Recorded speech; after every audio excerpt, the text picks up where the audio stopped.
Assalamu alaikum dears. This video lecture is all about BME or PhD thesis writing guidelines according to MUT Jamshedpur and MUT AZ campus.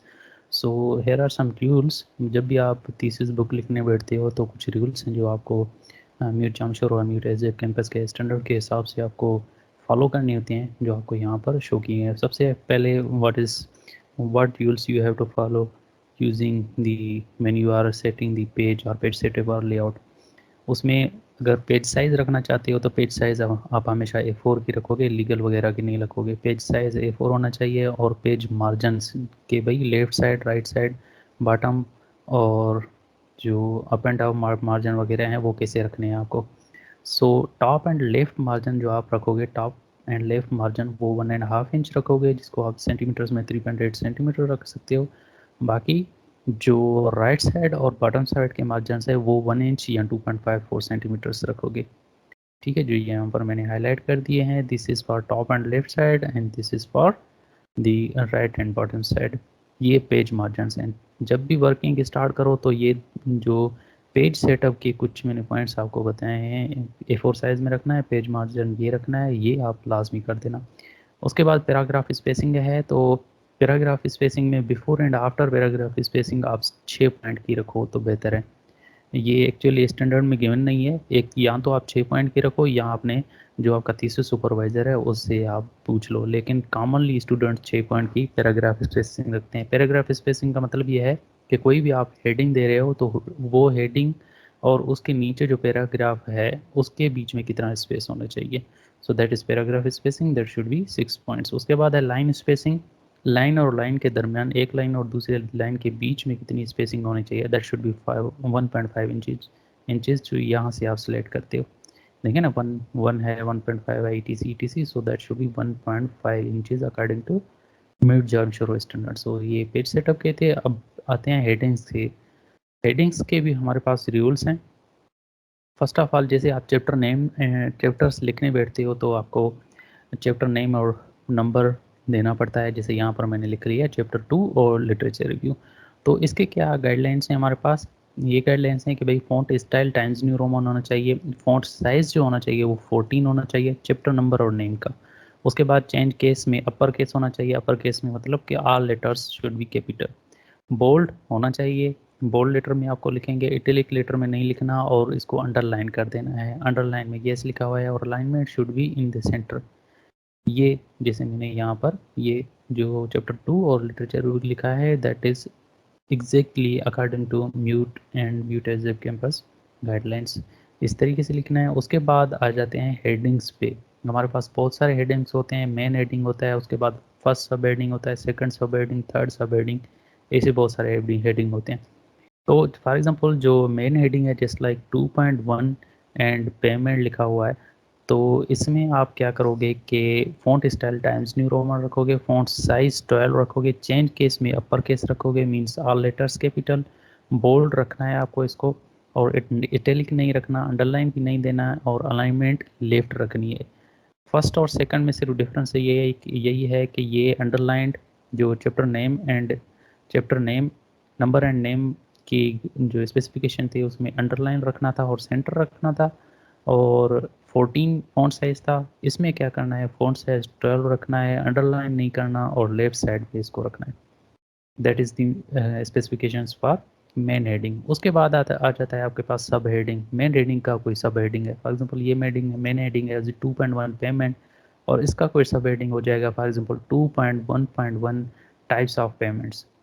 तो इसको आप किस तरीके से लिखोगे, इसको आपका font style Times New Roman होना चाहिए, फ़ॉन्ट साइज़ 12 होना चाहिए और चेन केस में कैपिटलाइज ईच वर्ड होना चाहिए और बोल्ड होना चाहिए, इटैलिक नहीं होना चाहिए, अंडरलाइन नहीं होना चाहिए और alignment should be on the left side. First heading और फर्स्ट आपका मेन हेडिंग जो है और उसके बाद जो सब हेडिंग है उसमें डिफरेंस सिर्फ ये है कि आपका मेन हेडिंग अपर केस में होगा और जो सब हेडिंग है वो कैपिटलाइज ईच वर्ड में होगा. ये सिर्फ डिफरेंस है इसमें, बाकी सेम चीज़ है. उसके बाद आ जाते हैं कि भाई सब हेडिंग हो जिसको हम सेकंड सब हेडिंग कहते हैं, जो आपका फर्स्ट सब हेडिंग के बाद आना चाहिए, दैट उसको हम कैसे लिखें. उसके लिए ये मैंने आपको एग्जांपल एक दे दिया है कि इस तरीके से लिखना चाहिए। 2.1.1.1 जो हेडिंग होती है उसको हम कैसे रखें। उसके लिए font style Times New Roman होना चाहिए, फ़ॉन्ट साइज 12 होना चाहिए। 10 केस में आप कैपिटलाइज ईच वर्ड करोगे, बोल्ड नहीं होना चाहिए, इटैलिक नहीं होना चाहिए, अंडरलाइन भी नहीं होना चाहिए, और alignment should be on the left side. So ये सारी इसके जो सेकंड सब हेडिंग है इसकी ये स्पेसिफिकेशंस हैं। जो फर्स्ट सब हेडिंग है और सेकंड सब हेडिंग है उसमें फ़र्क ये है कि फर्स्ट सब हेडिंग बोल्ड में है और सेकंड सब हेडिंग जो है ना नॉट बोल्ड है, ये फ़र्क है इसमें। उसके बाद थर्ड सब हेडिंग में आते हैं। थर्ड से सब हेडिंग जिसको हम सब हेडिंग भी कह सकते हैं, उसका जो स्पेसिफिकेशन है वो ये है, दैट शुड बी जो आपका सेकंड सब हेडिंग है वही सेम रखना है, लेकिन इसको आपको इटैलिक करना है। फॉन्ट स्टाइल हम टाइम्स न्यू रोमन में रख रहे हैं, फॉन्ट साइज 12 में रख रहे हैं, और चेन केस में कैपिटलाइज ईच वर्ड कर रहे हैं, बोल्ड नहीं कर रहे इसको, नहीं बोल्ड नहीं होना चाहिए, इटैलिक होना चाहिए, और अंडरलाइन होनी चाहिए, अंडरलाइन नहीं होनी चाहिए, और अलाइनमेंट इसकी लेफ्ट साइड पे करेंगे। ठीक है, ये आपका जो सब हेडिंग है, सब हेडिंग है या थर्ड सब हेडिंग इसको कह लें, उसके गाइडलाइंस है। उसके बाद आ जाते हैं टेबल्स एंड फिगर्स में। टेबल्स एंड फिगर्स में जो टेबल है वो कैसे रखेंगे हम। टेबल में फ़ॉन्ट स्टाइल हम टाइम्स न्यू रोमन में रखेंगे। फ़ॉन्ट साइज़ जो है हम 12 रखेंगे, सो फ़ॉन्ट साइज़ 12 रखेंगे। चेंज जो केस है वो कैपिटलाइज ईच वर्ड रखेंगे, बोल्ड रखेंगे इसको, बोल्ड, ये देखिए ना, इसको बेल्ट में रखेंगे, और अलाइनमेंट लेफ्ट साइड रखेंगे। और टेबल को अगर आपको रेफर करना है कहीं भी टेक्स्ट में, कहीं भी बॉडी में, तो उसको आप कहोगे दी table number 2.1 is on page number 36। ये description of this thing is given in table 2.1 on page 36। ऐसे आप रेफरेंस दोगे जब भी किसी भी सेंटेंस में आप इसको टेबल को साइड कर रहे हो या रेफरेंस दे रहे हो, इस तरीके से। और position of the table, position of the name position of the name of the table should be on the top left corner. जैसे ये है ना, ये कोई टेबल है, इसका अगर हम नाम देना चाह रहे हैं तो इस स्टाइल में दोगे, जैसे मैंने यहाँ पर नेम दे दिया है टेबल 2.1, फिर ऐसे, फिर comparison of theoretical and experimental result, capitalise each word कर देना है, और बाकी जो भी आपके रेफरेंस जो भी स्पेसिफिकेशंस हैं वो यहाँ पर गिवन है। ये याद रखना है कि टेबल का नाम जो देना है वो टेबल के ऊपर देना होता है, और जो फिगर और फोटोग्राफ्स होते हैं उसका नाम हम हमेशा नीचे देते हैं। आते हैं फिगर के स्पेसिफिकेशन के हिसाब से। तो फिगर का ये है कि कोई font style Times New Roman, font size 12 होना चाहिए, कि चेंज केस में capitalise each word, bold, yes bold होना चाहिए, और अलाइनमेंट लेफ्ट साइड पे रखना है इसको, फिगर के नेम को। ये these specifications are about figures name, name of the figure, जब आप फिगर को नेम दे रहे हो। उसके बाद जब आप रेफर कर रहे हो टेबल को, this is not a table, this is figure. जब आप फिगर को आप रेफरेंस दे रहे हो तो वो that should B figure 2.1 on page 36। ठीक है, जैसे टेबल को रेफरेंस के लिए मैंने समझाया आपको, वैसे फिगर को अगर कहीं पर रेफरेंस दे रहे हो, साइड कर रहे हो, तो वो ऐसे लिखोगे। Name of the position of the figure should be on bottom left, means जो फिगर है उसके नीचे और उसकी अलाइनमेंट लेफ्ट साइड होनी चाहिए। उसके बाद है फोटोग्राफ। तो फोटोग्राफ के लिए सेम स्पेसिफिकेशन है जो आप स्पेसिफिकेशन फॉलो करते हो फिगर के लिए, लेकिन जब इसको रेफर कर रहे हो किसी भी वर्ड में या पैराग्राफ में, तो वहाँ पर लिखोगे the particular photograph 2.1 on page number 36 means, and this particular thing is explained on in photograph 2.1 on page number 36, ऐसे लिखना है। नेम ऑफ द पोजीशन में बॉटम लेफ्ट हो गया। सो ये कुछ स्पेसिफिकेशंस थी। उसके अलावा इक्वेशन पे आते हैं।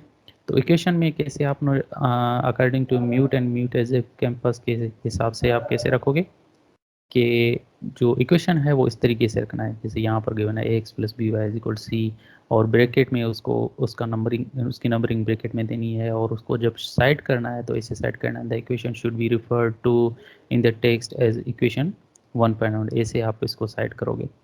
उसके बाद है पेज नंबरिंग। पेज नंबरिंग में क्या हो जाएगा कि भाई पेज नंबरिंग में क्या हो जाएगा कि ये हमारे फॉर एग्जांपल जो पूरी थीसिस है उसमें पेज नंबरिंग कैसे रखें, पेज के नंबर्स कैसे दें, first of all page numbering है प्रिलिमिनरी पेजेस या स्टार्टिंग पेजेस, जिसको हम अपने स्टूडेंट वर्ड्स में स्टार्टिंग पेजेस कहते हैं। थीसिस के जो स्टार्टिंग पेजेस होते हैं वो कहाँ से शुरू होते हैं भाई? टाइटल पेज से लेकर एब्स्ट्रैक्ट पेज तक जो भी पेजेस होते हैं उनको हम कहते हैं प्रिलिमिनरी पेजेस और स्टार्टिंग पेजेस। सो उनकी नंबरिंग हमें कैसे देने होते हैं? उनके नंबरिंग हम लोअर रोमन न्यूमेरिकल्स में देते हैं। जैसे यहाँ पर मैंने एग्जाम्पल यहाँ पर दे दिया है 1, ब्रैकेट में रोमन में 1, इस तरीके से। और that should be placed centrally at the bottom. एक तो लोअर रोमन न्यूमेरिकल्स होने चाहिए स्टार्टिंग पेजेस के, दूसरा ब्रैकेट में होना चाहिए, और तीसरा सेंट्रली एट द बॉटम होना चाहिए। बॉटम में सेंट्रली आप उसको पेज नंबरिंग दोगे, ठीक है। उसके बाद बाकी जो बचते हैं रिमेनिंग पेजेस पेजेस जो आपके चैप्टर पेजेस से लेकर लास्ट पेजेस तक होते हैं, उनको आप नंबर देते हो अरेबिक न्यूमेरिकल्स में 1 2 3 4 5 6 ऐसे। लेकिन उसकी भी दो कंडीशन है। जो आपका चैप्टर पेज होता है, चैप्टर पेज मीन्स जिसमें चैप्टर नंबर लिखा होता है, चैप्टर का जो नेम है वो लिखा होता है, तो उसके लिए अलग कंडीशन है। और बाकी जो चैप्टर के रिमेनिंग पेजेस हैं उसके लिए अलग कंडीशन है। वो क्या है? The starting page of each chapter should have the page number printed centrally at the bottom of the page. Centrally at the bottom of the page printed होना चाहिए, जो सिर्फ और सिर्फ चैप्टर नेम और नंबर जहाँ पर लिखा होता है। बाकी जो पेजेस हैं, all the other pages should have page numbers typed at the top right corner. Top right corner में बाकी सारे होने चाहिए, ठीक है। इसको मैं समराइज करूँ तो प्राइमरी पेजेस में जो रोमन न्यूमेरिकल्स होने चाहिए, और बॉटम में पेज के बॉटम पे और सेंटर पे होना चाहिए प्रिलिमिनरी पेजेस, ये होने चाहिए। उसके बाद जो रिमेनिंग पेजेस हैं, chapter pages and last page up to last page, उसमें क्या होना चाहिए? जो चैप्टर नंबर एंड नेम वाला पेज है वो सेंट्रली एट द बॉटम होना चाहिए। बाकी जो भी रिमेनिंग पेजेस हैं चैप्टर के, उसके जो पेज नंबर है वो टॉप और राइट कॉर्नर पे आपको रखने होते हैं। सो ये कुछ आपके MUET Jamshoro and mute edge campus के हिसाब से थीसिस बी या एमई या पीएचडी थीसिस गाइडलाइंस थी। उसके बाद रेफरेंसेस के कुछ गाइडलाइंस हैं जिसके लिए मैं अलग से एक वीडियो बनाऊंगा, जिसमें मैं reference citing and reference listing according to MUET Jamshoro and mute edge campus के स्टैंडर्ड के हिसाब से समझाऊंगा, लेकिन by using the Mendeley software. If you find this video informative, then kindly subscribe my YouTube channel and also like the YouTube channel.